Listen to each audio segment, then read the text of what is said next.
I sat there frozen, mouth agape, and as I leaned forward, the air in my lungs slowly released. But everybody, that air that had been trapped in my lungs had been there for almost 10 years. So picture it. It's a regular Monday morning, probably around 10 a.m. I'm sitting there in a regular one-on-one session with my immediate supervisor.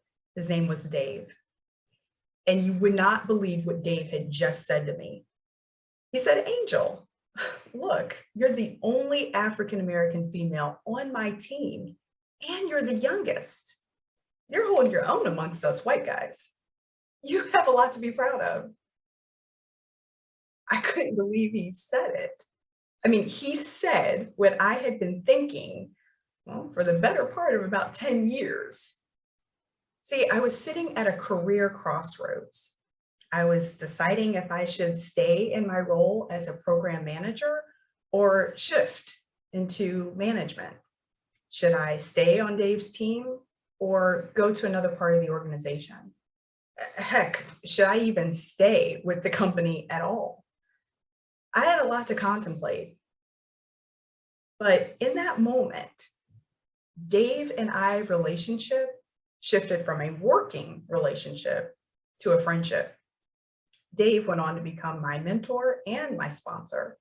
We'll touch on that in a minute. That is an example of the shift from diversity to inclusion. So look, I get it. It's tough. The numbers in our industry are horrible. I mean, abysmal. 41, 2, 5%, 0. You know, 41, the number of female CEOs of Fortune 500 companies right now, 2 of which are African-American females. Thank you, Walgreens and TIAA Craft. And 5%, well, across the entire tech sector, 5 to 6% have some sort of Hispanic in their background that they identify with. And it's bad. I mean, tech is bad, but data center and cloud operations, it's even more stark. See, according to Uptown Institute in 2019, they surveyed data center facility owners. Now, the managers of those facilities reported, only 25% of them reported, they have no women in their design, build, or ops operations. None. 0. It's a tough spot. I mean, think about it. Women and underrepresented populations aren't even applying to the open roles. And when they do apply, I mean, transferable skills are great and all, but we're looking for hard skills and experience. And if they don't have it, what do you do? Okay, so, hey, I'm sitting right here broadcasting to you from a data center facility. My husband owns one. We understand the challenges, but I propose that it doesn't have to be that hard. I mean, it sounds difficult, diversity, equity, and inclusion, changing the way that we're working, but it doesn't have to be. See, that's really all that we're talking about here is just simply a change. And we have proven frameworks to help us manage that. You do know DE&I is just a change, right? That's it. All we're talking about is taking our current processes and the way we think and changing them. Look, we all know we fish from the same ponds. We go to the same schools to recruit. We go to the same associations. We all have our network. We're in IT. We're a little cliquish. We all have our network of people that we know and, let's quite frankly, companies that we know to poach from. So we also have kind of a certain way in terms of how we promote people too within the organization. I mean, there's certain criteria that you have to get to in order to get to the next level. And it's based on a mindset or a construct of what a leader is supposed to be. So we're asking you to change that. We're asking your hiring managers to go to different institutions, go to different colleges and universities, reach out to associations that particularly sponsor women and underrepresented populations. We're asking you to internally think about how you identify top talent. And is it really need to be that way? I mean, are you really being inclusive and equitable to all across your organization? We're talking about making a change. It's as simple as that. And we already have proven frameworks that can help. So I propose that we leverage the Agile framework. Now, caveat, I am biased, very biased. If you've done any sort of search on me on LinkedIn or YouTube videos, you know that that's kind of all I talk about. I mean, I'm the girl with a Kanban board in her basement. During the pandemic, I had my daughter logging into a Trello board to manage her homeschool work. So, okay. But you might be sitting there thinking like, okay, Angel, Agile is great. And you have the connotation of probably a daily stand-up or 2-week time box iterations of work called sprints. And how on earth is that going to apply to the DE&I space? Well, no, I'm not talking about the methodologies, particularly Scrum, Kanban, XP. I mean, those are great, but I'm talking about the next level down, pulling from the principles and the values of Agile. I'm talking about the Agile mindset framework, iterative and incremental, continuous feedback loops. Failing is okay. You fail fast to learn fast. Okay, so let's take an example. Let's say that you are an IT manager or a leader in your entire department, or maybe you're a data facility owner, and you have targets from maybe the C-suite or your board of directors or investors to change the numbers, right? Get your hiring up 25% in the diversity space. Okay, well, it's November and you're nowhere near close to hitting that 25% mark. What do? Well, first, we're going to acknowledge that you're probably not going to make it. You only have a few more weeks left in the year. So acknowledge that you're going to miss that mark, but that's okay. So you've probably done something to date. So leverage that, leverage those learnings and apply that to next quarter so that you will hit that 25%. And how do you do that? Well, through continuous learning. See, bake in processes where you're going to get feedback about the changes that you've made. You can survey or poll the candidates that are already in the selection process, right? I mean, you might have, 5, 10 candidates in a candidate pool. Out of that, maybe a few are female or an underrepresented minority. Reach out to them, poll them, ask them 1 or 2 questions about what their experience has been so far. Maybe after that first phone screen and maybe after that second interview.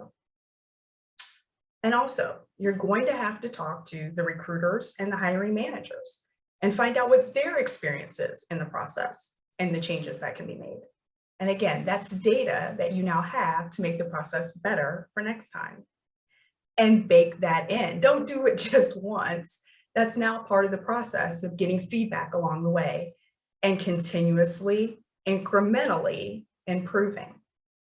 Now, I get it. You probably had pie in the sky dreams of reaching out to like 10 HBCUs, historically Black colleges and universities. You're going to take those graduates and place them in your open roles. But again, that hasn't happened yet. So take a step back. 10 may have been too much.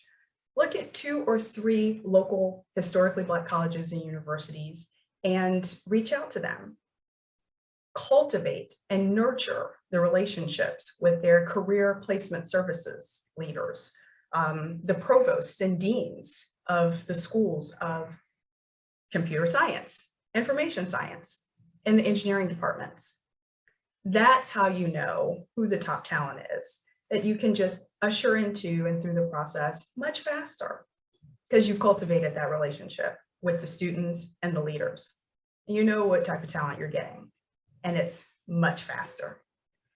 So again, Agile Mindset Framework, all about moving the needle in the DE&I space quickly. Okay, so I know you're doing all those things. I know you're scrubbing resumes and you're trying to remove the bias and maybe masking names and you're giving your hiring managers unconscious bias training. You're doing all this work to prepare and identify and bring in diverse talent, and that's great. But you can be doing something right now to create inclusion. I mean, think about it. You have employees right now who are in your organization. What are you doing to help them get up that career ladder? How are you identifying top talent now? And does that need to change? Also in the inclusion space, I mean, think about all those people that you're preparing to hire. Do you have a robust nurturing, training, onboarding program? Do you have advisors or coaches that once those people, those new folks hit the door, you can bring them through? I like to call those people culture coaches, to help navigate and answer those initial questions and make sure people don't step on the toes when they first get there. All of those newbie mistakes that can be avoided. And again, if you have somebody coming in that has multiple degrees of separation, you already think you've got some barriers around feeling included or communication. Let's help them navigate through it. Okay, more on inclusion. So I like to call this one food. Yeah, food. So as you can imagine, in the last 2 years, I have been on quite a few DE&I panels. There's one particular gentleman that I've been on a panel with 3 times. His name is Nirav.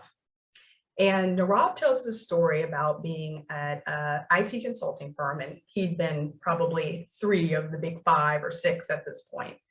And it's a rodeo that he's ridden before, right? It's a holiday party. They've got an open bar, a smorgasbord of food laid out, and he's over in the corner, sitting down by himself, eating a big leafy green salad. So one of the partners walks by and notices Nirav sitting there by himself. Like, well, what's going on? So he walks up and asks him, hey, Nirav, are you okay? Nirav says, yeah, I'm fine. He's like, are you sick? Is everything all right? So I'm putting myself in that partner's shoes. If I'm him, I'm probably thinking, I just shelled out thousands of dollars for an open bar and all this food, and this guy's over here in the corner eating salad? What's wrong? So Nirav tells him, oh, actually, I'm a vegetarian. Partner's like, okay. So he turns to the table of food and is like, oh my gosh, how did we miss this? We don't have vegetarian options. So he runs to the back in the kitchen, grabs the stuff and says, hey, we have a vegetarian out here. Is there anything we can do for him? Well, the chef is ecstatic. He leans into his culinary skills. Nirav says he comes out with this big plate of vegetables and a fruit salad for him. Now, I like to picture Nirav, the partner, and the chef sitting there at the table, eating and yapping it up. See, Nirav is probably long gone from that company by now. And that partner, I'm going to guess, probably long retired. But that moment of being seen and asked, and then the partner taking that extra step to act to make sure that Nirav was included, that feeling has stayed with him to this day. Just like that feeling I had when I sat there in the office with Dave that day. Next, let's talk about holidays. So I have a good friend of mine who's the DE&I officer at a healthcare company. She said that one year their HR business partner noticed that almost a quarter of the people who were supposed to be at company kickoff weren't coming in. They were going to miss the first day. The day where you do all the main stage stuff and the rallies and the giveaways and the announcements. And they were going to miss that. 25%? What's going on? So she asked. Well, it turns out there was a subset of their population that was celebrating a holiday that day. So they had to make a choice, either stay home with their family and celebrate the holiday, or miss the first day of company kickoff. Or conversely, go ahead and attend company kickoff, but miss the holiday with their family. So of course, when she found that out, she told the CEO, and they made arrangements for the next year to just shift it out a day. That way, they could spend time with their family on the holiday, the next day travel, and then still attend company kickoff and not miss anything. Now, the hallmarks of all those stories, from Dave to the partner to the HR business partner, it's all about a feeling of someone that took notice when something was different or not quite right. They took the initiative to ask, and then they acted. And that's all we're asking you to do. So, as of now, you are on notice. I've given you awareness. Your third eye is now open. You now are on the lookout for, let's say, that person that's pretty quiet in the team meeting. Now, they may be an introvert. That's okay. You don't want to force them to talk. But reach out to them after the meeting and just have a conversation. You might be surprised about what ideas that they have to share. Or next time you do have a team building session or a holiday party, I bet you're going to have some vegetarian options. Or you'll just ask people what it is that they eat and don't eat. You're going to be on the lookout for all types of opportunities to be inclusive and to connect with folks. Which now I bring you to your call to action. Yeah, you didn't think you were going to get out of here without doing something, did you? Okay, so tomorrow, like literally tomorrow, Thursday, you're going to Zoom, Skype, GoToMeeting, WebEx, I don't care what technology you use, but you're going to reach out and invite somebody to a one-on-one session with them. You're going to learn about them. Just put in there, one-on-one, your name, their name, and in the agenda, just say, I just want to meet you. I want to learn more about that part of the company you're in, that part of the world that you're in. How do you think about our company's DE&I initiatives and what could we be doing better? I just want to have a discussion with you. Now, when you meet them, their wall might be up. They might be looking at you with side eye thinking, what's this person want from me? But you're just going in there seeking to hear their lived experience. Ask them questions. How are you? How did you get to the company? What is it about your role that you like? Hey, how did you survive the pandemic? How did that go? That's a great way to open up to learn about people more personally, right? They'll start telling you about their family and children or elderly parents that they had to take care of. And now a connection can be made. You share your lived experience, they share theirs, and keep it going. Now, again, if there's still walls up, it's awkward, didn't quite work, don't stop. Remember, continuous feedback, iterative and incremental. You just try again. Okay, so we've covered a lot. I mean, we know now what it looks like to be an empathetic leader from our example with Dave. We know that we have proven frameworks to manage this DE&I change that we're talking about. It doesn't have to be that big. Just iterative and incremental, continuous feedback loops, and it's okay to make a mistake and fail. You're going to learn from it. And finally, inclusive practices. You will schedule that meeting with someone tomorrow. I mean, I identify as an African-American female. I would set up a meeting with a male or someone of Hispanic background or Caucasian, or I'm in IT. Maybe I'm just going to talk to somebody who's in HR or finance. Remember, I just said 1 degree of separation. Doesn't necessarily have to be gender or ethnicity or race or culture, just someone that has a different lived experience than you. Start where you're comfortable. Okay, now remember, 1 person, 1 conviction to make 1 change. If we all do that, we will make an impact. There's a lot of people still out there waiting for their day. Thank you.